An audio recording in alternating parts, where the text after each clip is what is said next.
Commander Swift has kept us apprised of your recent activities. You've made great strides towards quelling the violence.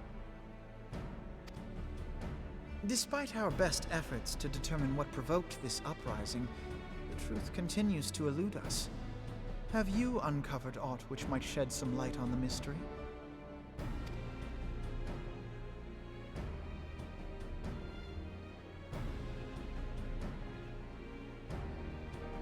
This information does not leave this room. The Syndicate's decision to reject the Doman refugees' appeal for asylum had lasting repercussions. A number of those displaced by the Calamity claimed it was proof of a policy of discrimination. Together with a group of Alamegan refugees, they organized a series of demonstrations to protest against the Sultanate. Demonstrations which became heated, but did not descend into violence. Until a certain incident served as a call to arms. A unit of brass blades sent to supervise a demonstration loosed arrows upon unarmed protesters. It was this atrocity which prompted the refugees to take up arms. I need not tell you what followed. We assumed at first that the attack was born of a miscommunication. When emotions run high, they happen. But suspicions were raised regarding the unit's commanding officer, whom I ordered interrogated. Sure enough, our fears were soon confirmed. The dog confessed that a merchant had offered him coin to give the order. A merchant in the employ of Teleji Adeleji. Teleji Adeleji. But he spoke in favor of the Doman's cause, and has ever seemed sympathetic towards the refugees' plight. Why would he do such a thing? Know you of the Cartano Reclamation Bill? It is a proposal to annex the Cartano Flats so that refugees may establish permanent settlements. When last I looked, that was disputed territory. Aye. Some might even call it a battlefield.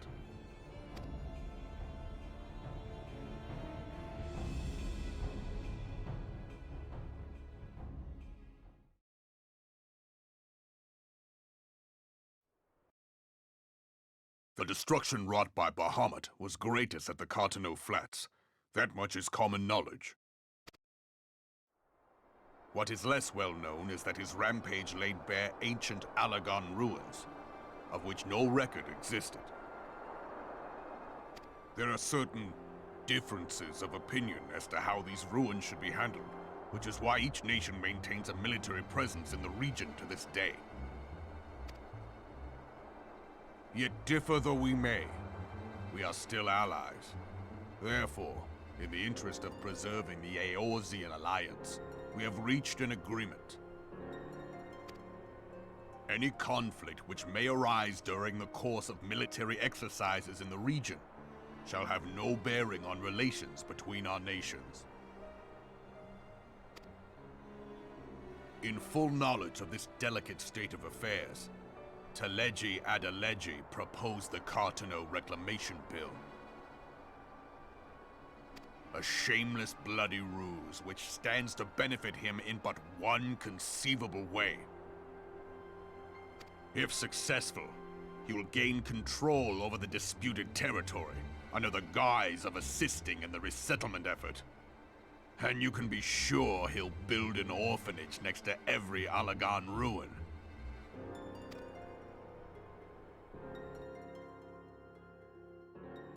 The man would threaten the unity of the Eorzean Alliance and risk countless lives for personal gain.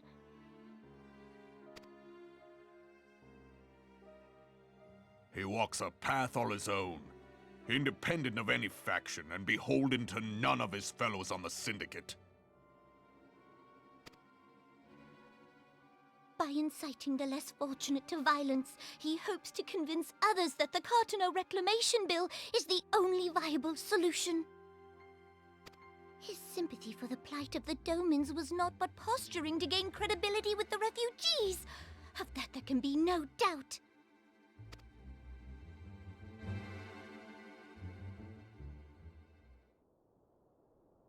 Forgive me, but what could possibly motivate Teleji Adeleji to go to such lengths? What is so special about these ruins that he would risk his position on the Syndicate, and, most likely, charges of treason against the Sultanate? Omega. Pardon?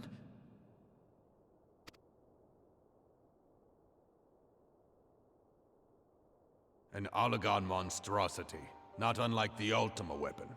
Mayhap larger, we know not. It has yet to be fully excavated. Allagan inscriptions indicate that it was created to fell Bahamut himself.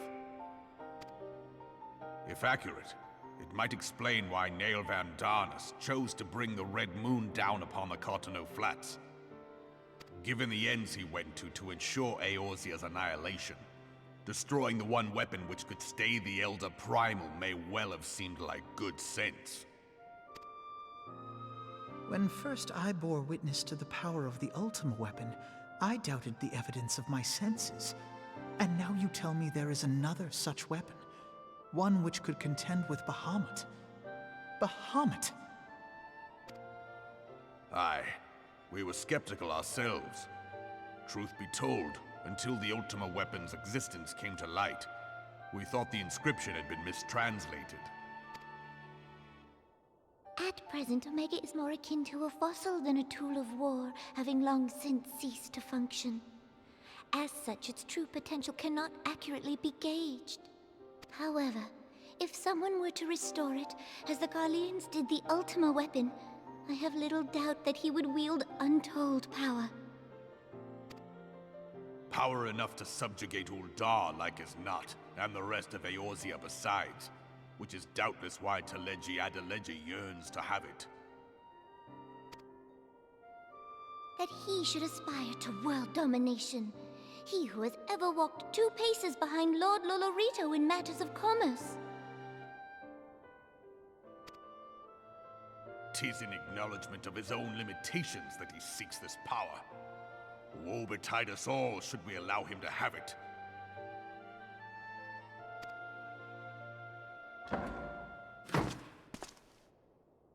Pray waste no time chasing rats. Only a fool would believe that secrets can be kept in Uldar.